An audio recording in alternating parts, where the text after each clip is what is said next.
as the media and democratic governance. While thinking about what I was going to say today, I was thinking about just talking about outside influences on American politics, outside groups, and not talking about any one specific individual. But as I thought about it more, I realized that that would perhaps ignore the biggest driver in this whole discussion. So I will speak about Donald Trump and the effect that his disinformation campaign has had on this election and on the American psyche. My purpose is not to be partisan, but rather to just give a more complete picture of what has gone on.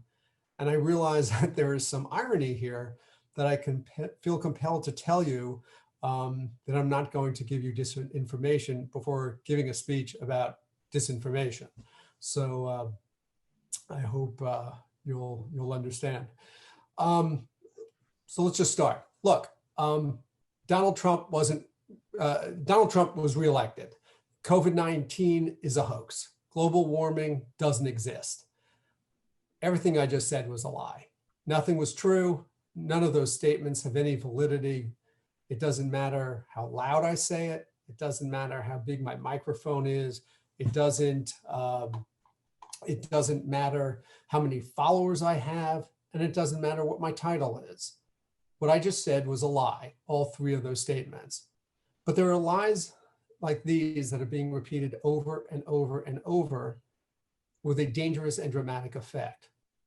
When lies get into the body politic, they make the system sick. They pervert and corrupt the system. If not remedied, they will kill the body itself. That is the threat that is facing America and the world today.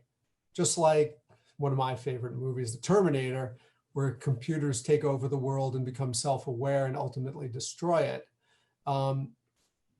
Technology has become so sophisticated that the general public cannot tell truth from fiction. They can't tell what's real and what is a distortion of the truth. And that is the way our adversaries and the adversaries of democracy want it to be. Domestic and foreign adversaries of our democratic system have consciously been spreading lies in order to damage and alter our political system. As a nation, we have lived through hot wars like World War II, we've lived through the Cold War, but now we're living through something else. We're living through the disinformation wars. As a country, we were able to defeat our enemies in the first two battles. I am not as confident, I am not as sure that we will succeed in our current battle to defeat this enemy. Foreign organizations have been doing this overseas for many, many years. We have seen how destabilized governments and elections around the world have been created by disinformation campaigns. For example, Cambridge Analytica, the disgraced British firm, was using stolen information on voters to influence elections in India, Australia, Kenya, and the United Kingdom. And this is a very typical technique to use disinformation like this. They rely on media stories based on hacked emails and some out-and-out forgeries to create unsubstantiated stories, which then discredit candidates and sway elections.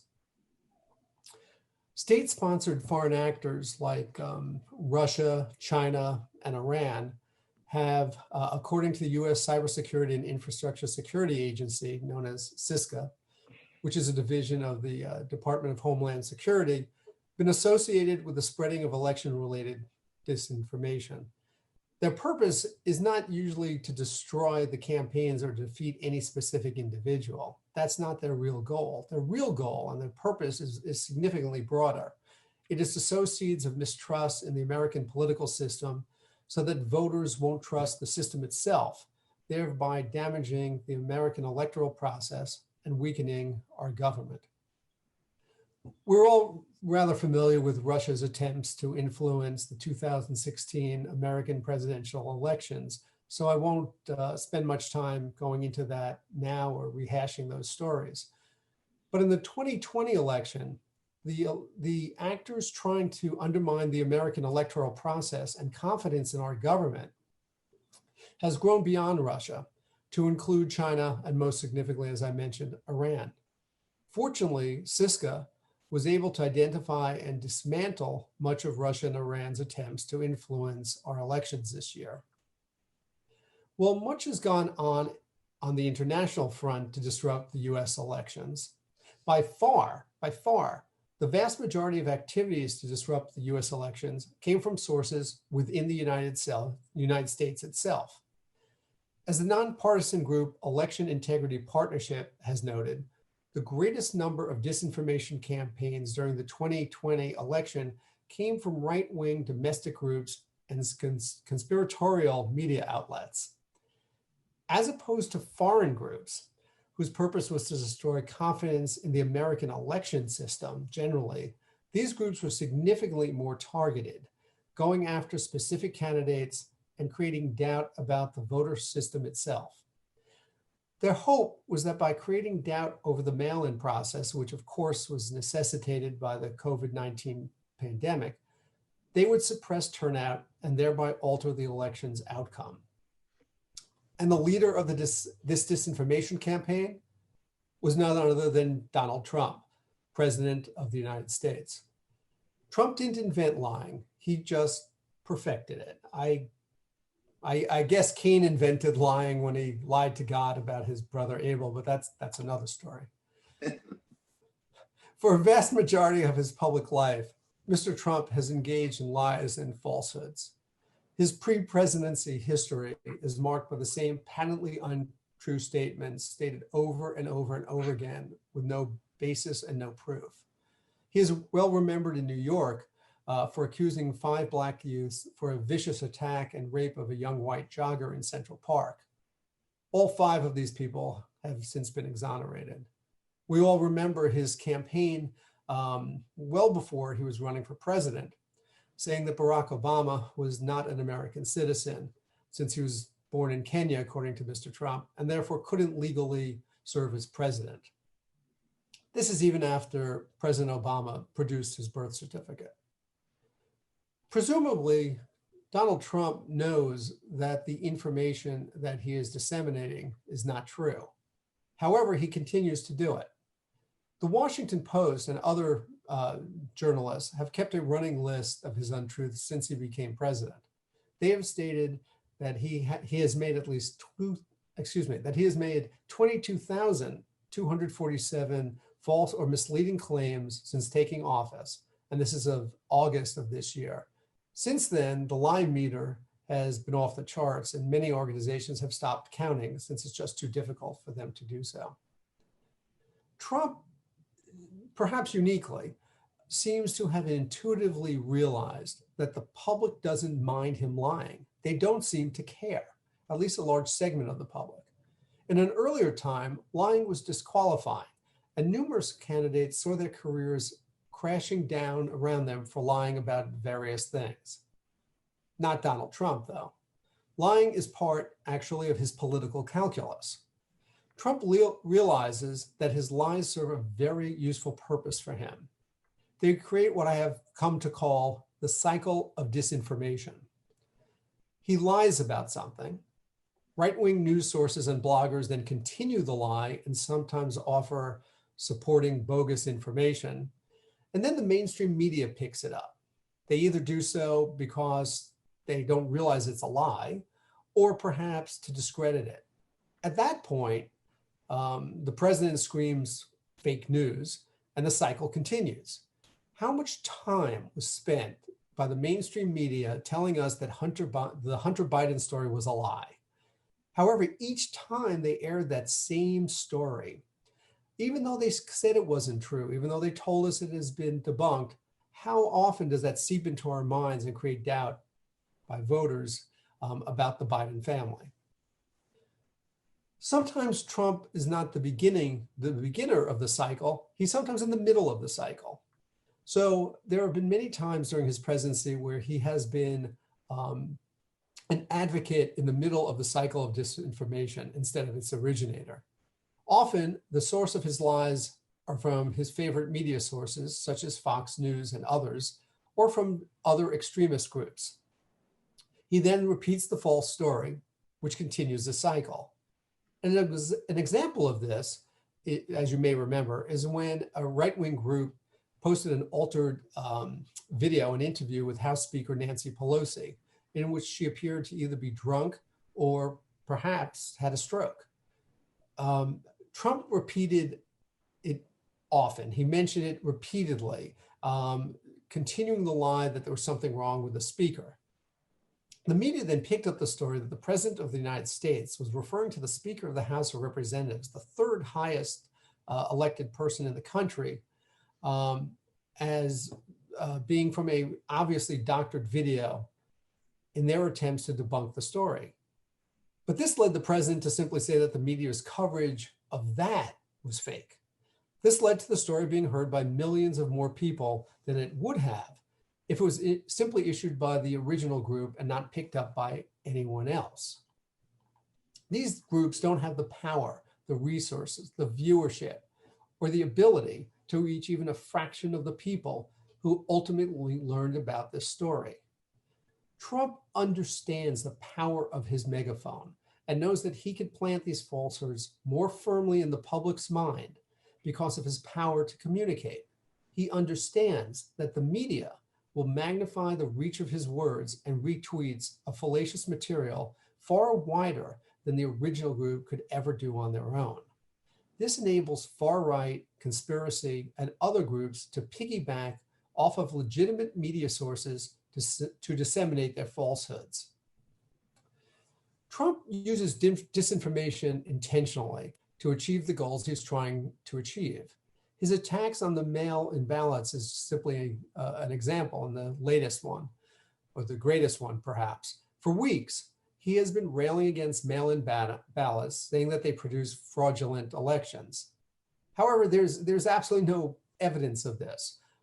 In fact, both Republican and Democratic officials have stated that there's absolutely no evidence of widespread voter fraud in this year's election. Even the postal worker who claimed that he had seen fraudulent ballots recanted his story today as well. There are numerous states in the United States that have shifted to mail-in ballots totally and have been doing so successfully for many years. In states with mail-only ballot elections, such as Oregon and Colorado, there have been no prosecutions for vote tampering for many years. The U.S. Justice Department, which the president controls, did not bring any major voter fraud cases in the 4 years of his presidency. Surely, if there was a massive voter fraud going on in this country, his own Attorney General, Bill Barr, would have vigorously prosecuted such activities. The fact that he didn't speaks volumes and tells you about the absence of voter fraud in the United States. In fact, interestingly, the only major voter fraud case that was prosecuted in the United States during the Trump presidency concerned a Republican candidate for Congress in North Carolina. The election ultimately had to be thrown out because the Republican won and the election was tainted. President Trump's goal, of course, throughout this whole process is to sow seeds of doubt in the public's mind prior to Election Day. What he's trying to do is cast doubt on the validity of the election itself. That way, when the returns were not favorable to him, he had already created significant doubt with the electorate on whether the outcome should be believed. This doubt is only amplified by the media, who cover his lies, creating more doubt in the electoral process. At the very same time President Trump was engaging this activity, right-wing groups were telling people that election by mail leads to fraudulent results, that it was too dangerous to go vote, and even giving people the wrong date of the election and incorrect procedures of how to send in their ballot so that their ballots would be invalidated and thrown out. They used the thrust of Trump's message itself to achieve the same goal: suppress the vote. That is why they targeted swing states and minority communities with their suppression tactics in an attempt to lessen the votes by those groups and in those places. And why was suppressing the vote so important? Well, if you look back at 2016, you'll realize that Donald Trump won the presidency by the narrowest of margins. Suppressing the vote in Michigan, Wisconsin, and Pennsylvania this year was viewed as perhaps the only way for him to win. Making sure that people didn't vote, hopefully Biden voters, would make it possible for President Trump to squeeze through yet again. And it almost worked. However, even with these activities by President Trump, groups in support of him, and other organizations, Biden still won Wisconsin by more than 225,000 more votes than Trump received in 2016, and he carried Michigan by at least 10 times the margin that Trump did 4 years earlier. This reverberating message between the President of the United States and fringe, ultra-conservative, and conspiratorial groups has seeped into the minds of thousands of voters, enabling them to believe that these outlandish and often repudiated stories are true. QAnon, a far-right conspiracy theory that promotes many of these ideas, largely believed and repeated often the bizarre belief that Hillary Clinton was involved in child pornography because her staff used the initials CP, meaning to them, cheese pizza. But the group let it be known that CP actually was shorthand for child pornography. From there, QAnon has grown to incorporate many other discredited ideas, such as that the coronavirus is a hoax. One of its followers, who you may remember is known as QAnon Karen, was so fraught with the belief that the corona was a hoax that she destroyed a mask display in a local Target because she felt that the hoax was killing the country and she had to destroy the masks in order to help save it. You know, a president's words have meaning. And in the case of the current occupant of the White House, have an almost cult-like following where people believe anything he says. When he says that COVID is a hoax or that the election was stolen, it frays the very fabric of the country and is outright dangerous. But it doesn't have to be like this, and it wasn't always like this. Sure, there have been dirty tricks and false accusations in politics for time immemorial. However, this is different. Technology makes this different. In the not so far past, Americans received their news either from their local newspapers or one of 3 network news programs. That's it. That's all they had access to. That's the only way they knew what was going on. They didn't have literally thousands of news outlets, each struggling to fill their 24-hour news slots with something that passes for information. The evening news that most Americans received was limited to 15 minutes a night. And then the 15 minutes was expanded to 30 minutes. If you read it in the newspaper or heard it on the evening news, well, you didn't have to question its validity. It was true. It was gospel. In fact, if someone questioned you, you could safely reply, wait a minute, I heard it on the news, and they would believe you because that is how we decided what was true.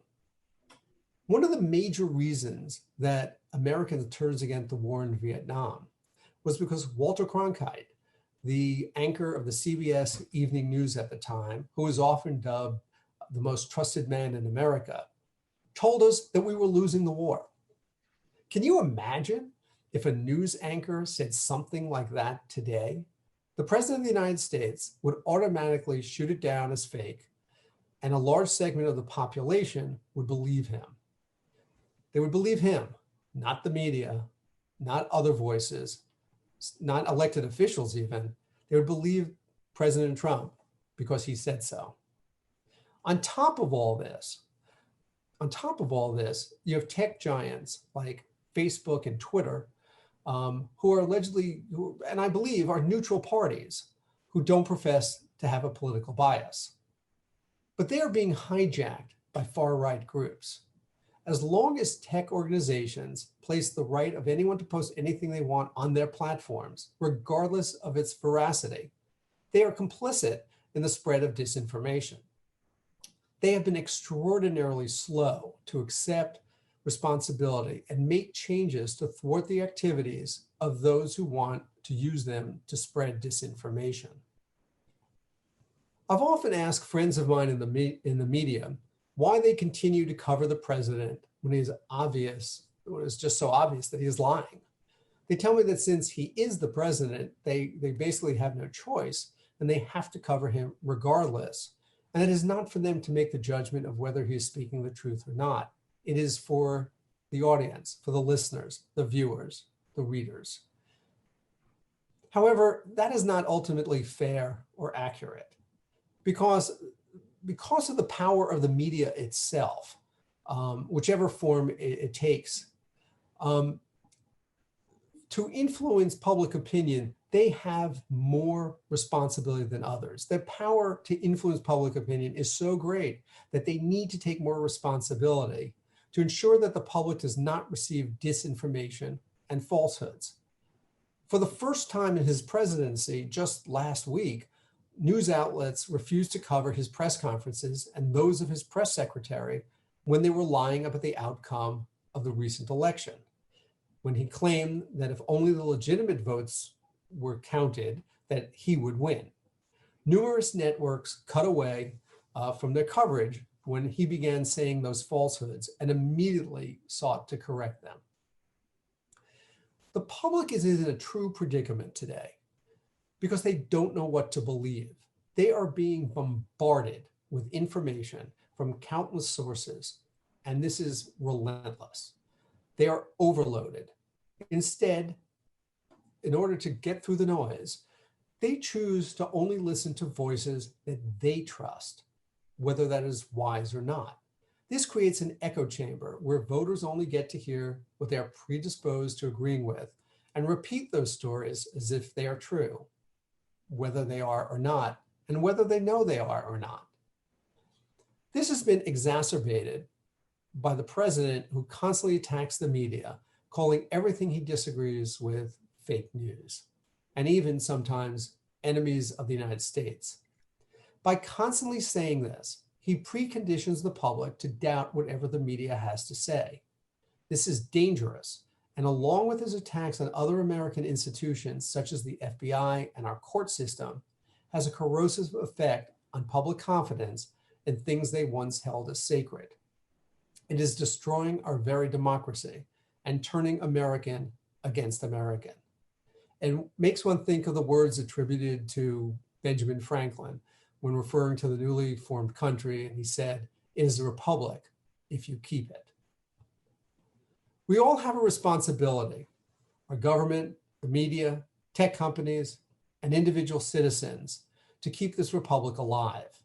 And the only way to do that is to fight against disinformation wherever it comes from, whether it comes from the President of the United States, external state actors who want to damage America by creating doubt about our institutions, or domestic terrorists who use their platforms to do the same thing to achieve their own goals. Disinformation will destroy America unless we stop it first. Thank you very much. Thank you so much. Bob, it's all yours. Okay, it's my pleasure to introduce Dean Charles Menefield, who is the Dean of the School of Public Affairs and Administration at Rutgers University. Dean Menefield's research interests are primarily in the areas of budgeting and financial management, public health and welfare, and minority politics. He is also a fellow in the National Academy of Public Administration.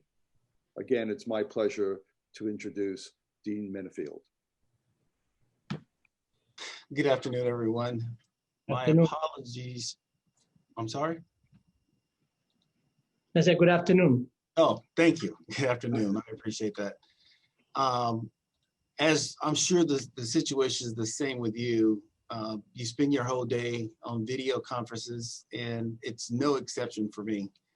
I have never in my life met so much. It's unbelievable, to say the least. In any event, with that said, I did break off some time this afternoon to join you, and I can already see that I've missed some really nice presentations, to say the least. But before I get to that, let me thank Dr. Eckel, Dr. Schick, Attorney Gershowitz, and then everyone else who played a role in ensuring that this conference was a success. I know that there's been a lot going on with the coronavirus, the elections, et cetera, that have probably taken us away from a lot of our normal activities. But, you know, despite the plague of the virus, we continue. So I'm also very, very ecstatic to see that the level of the conversations is still at a very high level. I remember participating in this conference 2 years ago and thinking, man, I cannot believe we don't have more people hearing this. Like this, and I distinctly remember the one presentation on human trafficking. It was the best presentation I'd ever heard in a 30-year career. And I was just left dumbfounded, to say the least. And the following year we met in New York, and the level of the presentation was still very high, and they continue to be high today. Very important topics covered. It's on information. I think Mr. Gordon, yours is the first one I've heard all the way through. Very interesting and very enlightening, and I think we all agree with many of the things that you've said, so good job. I look forward to hearing the rest of the presentations, and thank you for having me. Sorry for interjecting right in the middle. I didn't know that I was going to be right in the middle of a series of presentations. I would have preferred to wait to the end, but nonetheless, we're here where we are. Thank you. Okay, this is Bob Schick again, and I would like to introduce the next speaker, the Most Reverend Manuel A. Cruz, Auxiliary Bishop of the Archdiocese of Newark. Great. Thank you so much. It's an honor to be here. As Auxiliary Bishop, yes, I was ordained 2008 here in Newark. And I've been working in the Archdiocese of Newark my entire priesthood. I'm sure by now you can pick up an accent. I was born in Cuba, and I came to this country in 1966 with my mother and father.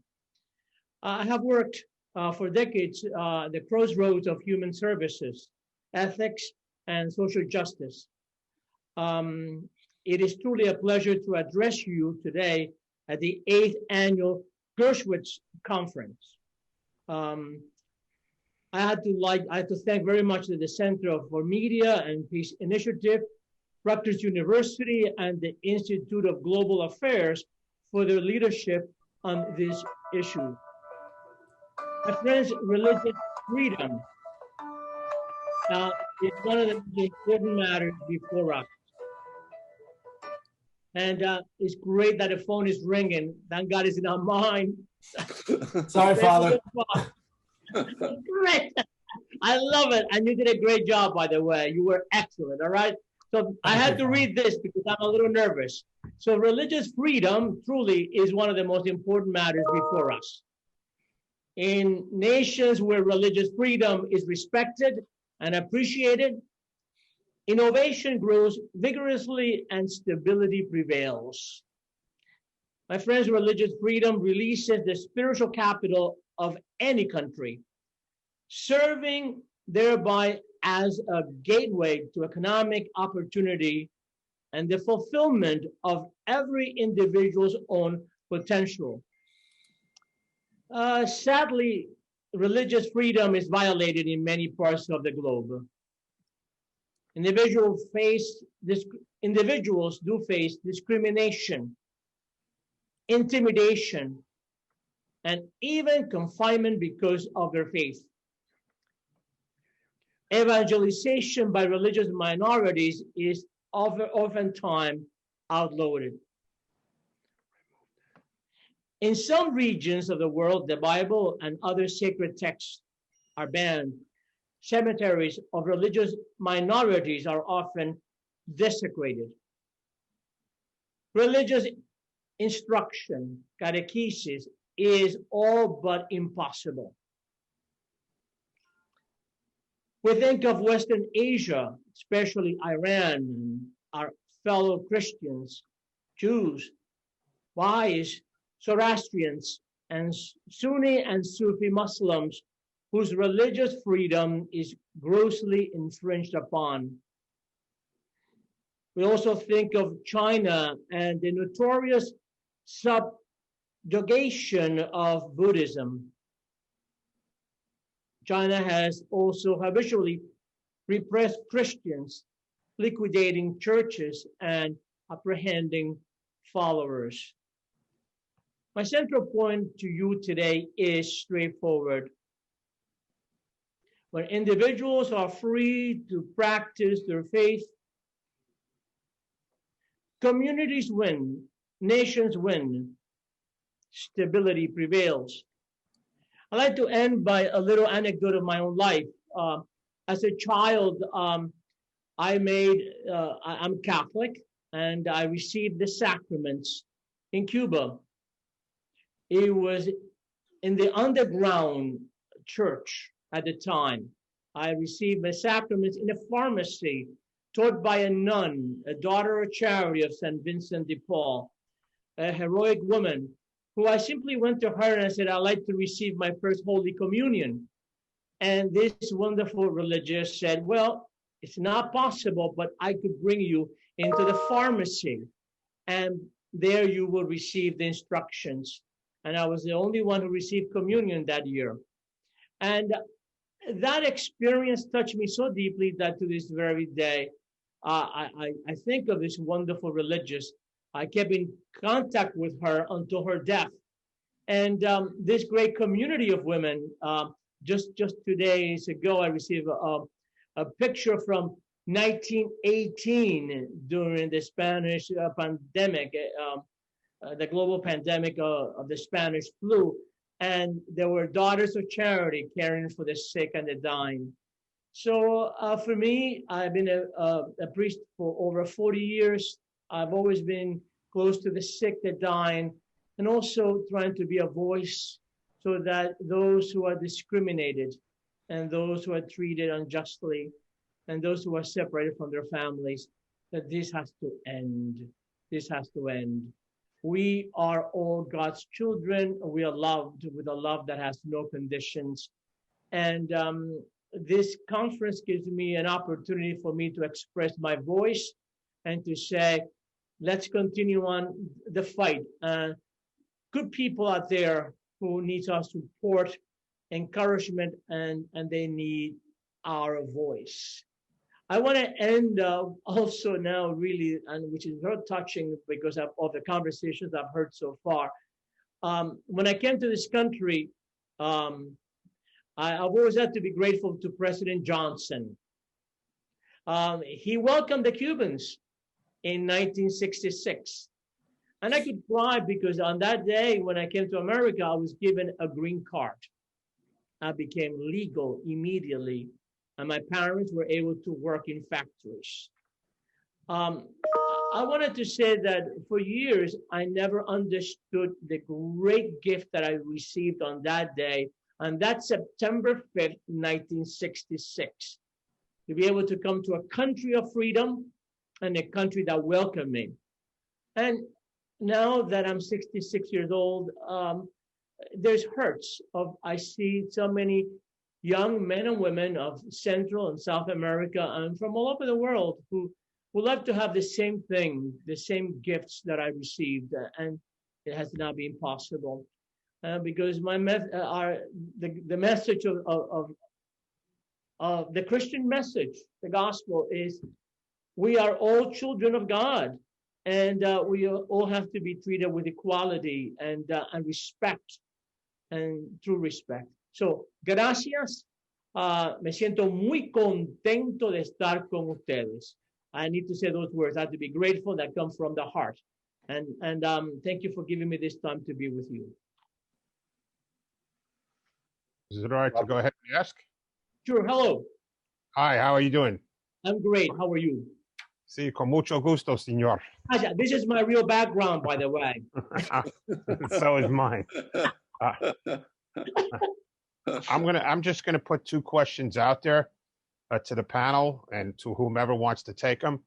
The first question here, and this was something I asked this morning, and I'd like to hear some more responses.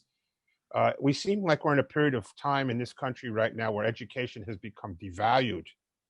And this is a bit of a concern to me because as we devalue education, we're going to have less and less people able out there to discern what is real and what is not real, what we were talking about earlier today. So my concern is this a real concern that I have, or is this something I'm maybe being hyperbolic about? And if it is a real concern, how do we prevent it? That's my first. And my second is, we know Trump was a leader of this movement to create this disinformation and create this disruption. Disruption is now something that we see happening in a lot of fields. Disruptors are often put in there to try to change things in a very, very bold and direct manner. My concern is the next Trump person, the next Trumper or the next leader who is at the head of this new movement, which is clearly a movement now. Trumpism is a movement that's out there and it's going to last for a while. My concern is the next guy is not going to be as outlandish and as clownish and as less polished as Trump. Should we be concerned that this guy is going to be more polished, more savvy, more of a media-ready person, so he's going to be able to do much more damage? So those are my two questions.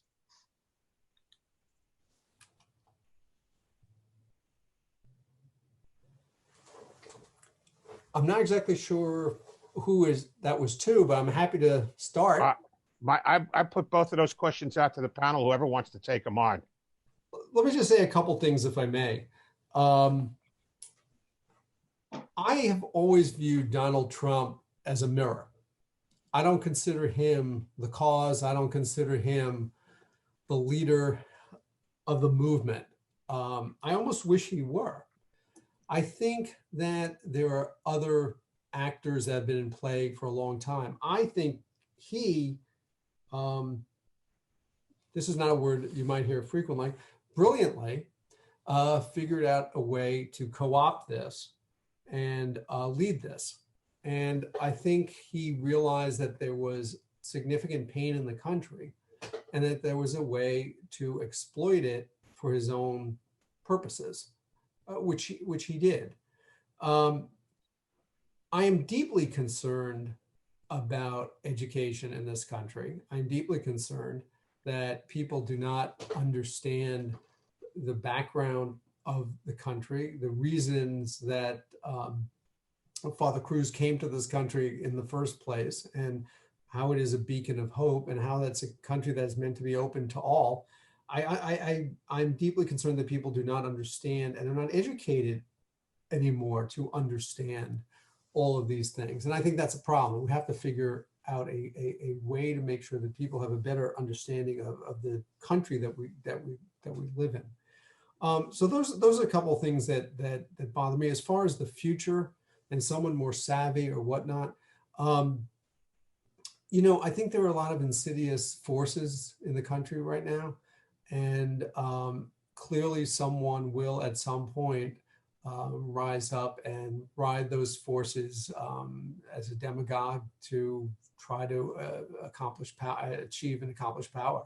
And that's something that we have to be conscious of. And I think your comments about education and whatnot are very important, because that is how we make sure that the population understands the issues and therefore can battle against them.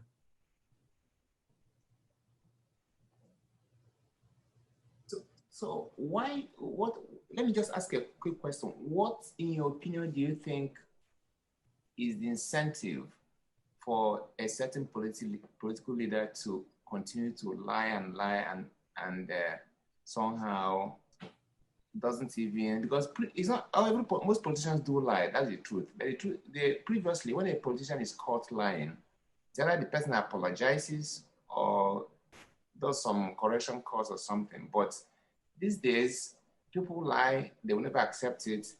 And it's like the dogma is never accept you're wrong.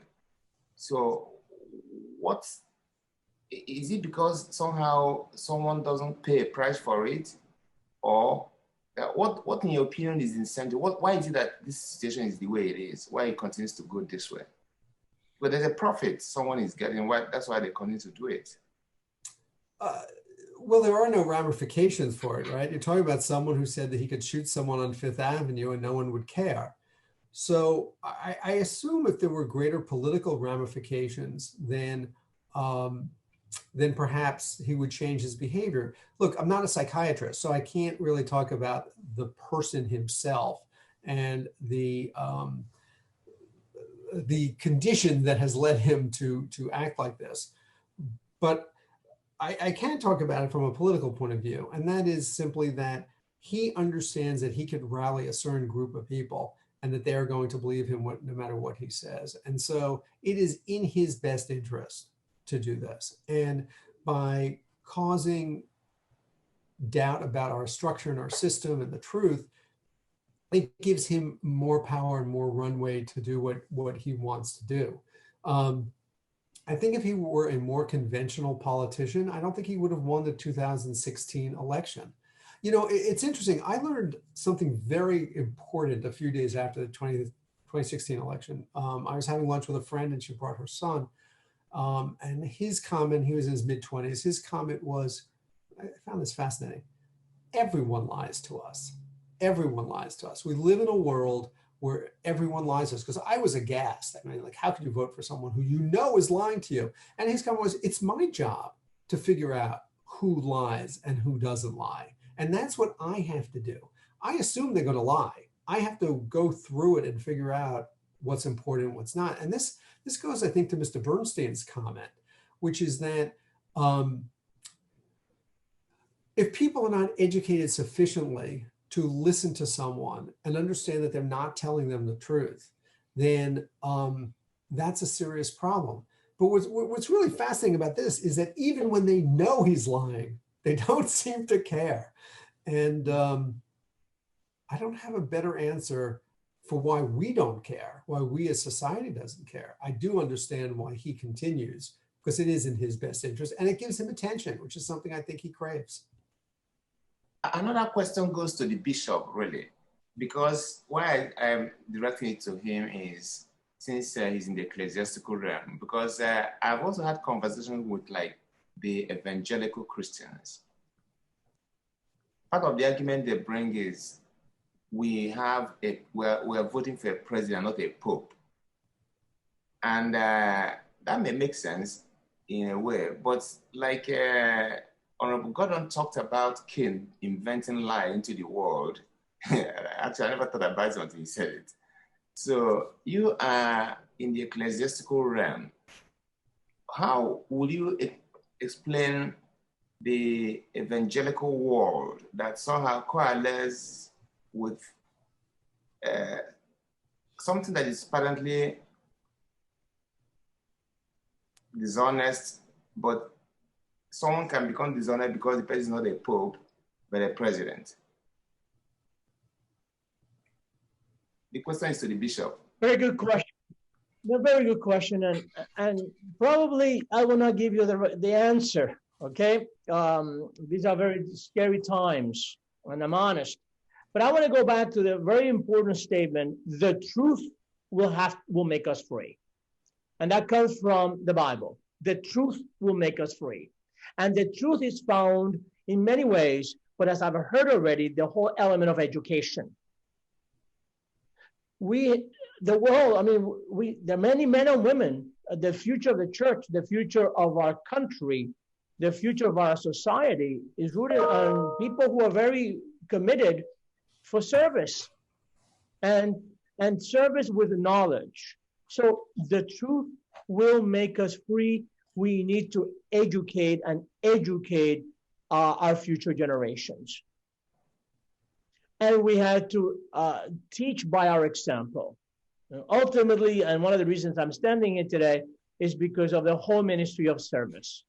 Service to the poor, service to the people who are in need. I wanted to also bring up another, a doctor of the church, Saint Teresa of Avila, Saint Teresa of Jesus, a woman who lived in the 16th century, and she was a great reformer. And she was almost burned at the stake by the Inquisition. So the church was tough with her, but she was a very bright woman. And she said, we have to not be afraid to speak the truth. We cannot let go, and we have to persevere. And I think this forum that we're experiencing today, what we do ultimately is for us to proclaim the truth. The truth, not only the way we know it, the way we have learned it, that is rooted in love, compassion, understanding, and realizing that all of us are included. This whole inclusion is so important for me. I mean, for years I served at Sacred Heart Cathedral. And somebody said, it's a beautiful building. I said, yeah, it's beautiful, but it's really beautiful when the doors are opened and when everyone said, please welcome, this is home for you. So this whole element of discrimination has to go for me beyond papers. And I read it, something that it was written and I said my words and I will be done. But when I see discrimination and injustice, it's unacceptable. And I think the first question is so important, the whole idea about education and our future generations that have to be well-formed. And obviously, not only lying, but transparency is so important. Transparency. And the key word for me today for all of you is perseverance. I have not said anything new to you today. You know the answer. Everyone knows the answer. But the bottom line is we cannot let go. In the medical world, there is a physician that I have an incredible respect, Dr. Schwartz, a great dermatologist and a dear friend of mine, and Dr. Peter Carmel from University Hospital here in Newark. People who have worked hard and people who have done extremely well in their profession. But ultimately, they have been men of service. And service is everything. I think we're spending this afternoon together in Zoom meetings and everybody is doing many things, but ultimately we want to challenge everyone about service. I know that I didn't answer the question, but at least I gave my little homily again and again. And I am for education, big time, big time. I wish I had a better education myself. I would be speaking better English by now. Okay. Any other questions? Does anybody wants to know about Saint Teresa of Avila? She was a tough lady. She was Jewish. And her father was Jewish. And the Inquisition was after her. But she said, we have to do the right thing. And we have to be honest in our vocation. Actually, the comment I want to make, because I'm just reflecting on Mr. Gordon's speech, and I remember one of the foundation board members of CMPI. His name is Dr. Michael Shotson. He's of Columbia Graduate School of Journalism. So sometime, I think in 2011 or so, there was this project he embarked with the editor of Washington Post about reconstruction of American journalism. If you ask me, I just think that, I know the First Amendment is there and other issues and all that, but with what is going on, I have a feeling that it is very timely to think very seriously about that document about reconstruction of American journalism, because a whole lot of things are at play right now. I also remember even in 1947, Henry Luce, when he launched the Publisher of Time, when he launched a similar commission, Hutchins Commission, that was able to look at journalism in entirety. That actually brought about the social responsibility theory of the media. I think the time has really come with all these cacophony of noise and confusion and all that, because the definition of truth has become so difficult today, because even when some people, like Gordon said, somebody will say, oh yeah, everybody lies. Therefore, if everybody lies, therefore it should continue. So it's really a big challenge to all of us. And as opinion molders, I think the media do have a central role to play in this. But in a situation where you watch one channel, for example, and watch the other, you wonder whether you're still in the same country. It's really a big challenge. So while we're also discussing that, because it's not just even the media, even media consumers also are culpable. They also have a role to play, you know. And like the other CNN contributor said in the morning, confirmation bias. Sometimes we read something and we think this must be fake, and yet we still go ahead to spread it. And like one other thing Gordon said that also amused me, that I've also thought about how can we not stop covering some of these lies when we know it is a lie? Yeah, the journalist will tell you, well, you know, it's a marketplace of ideas. You want to, you know, push all the opinion. People should make their judgment. But I think today, journalists should help the consumers, you know, in shaping their opinion in a rightful way. It's not as if we're sanctimonious or journalists should know everything, but I think that in obvious cases, just like they did recently, you pointed out, Mr. Gordon, in terms of cutting off some press conferences that they believe is misleading, you know. So I think something should continue until, you know, because we cannot reward dishonesty. Because the sad thing about all this is just like Tom Friedman of New York Times, prior to the election, part of the thing he was saying is that his problem was not necessarily about Trump winning the election, but if he wins the election, what message are we sending to the entire world? In other words, if he made a mistake in 2016 and we re-elect him, then we've validated his behavior and all the things he's doing. And that would be a terrible stain on the image of the United States internationally. So I reckon with that, you know, and we can also share views on this, you know.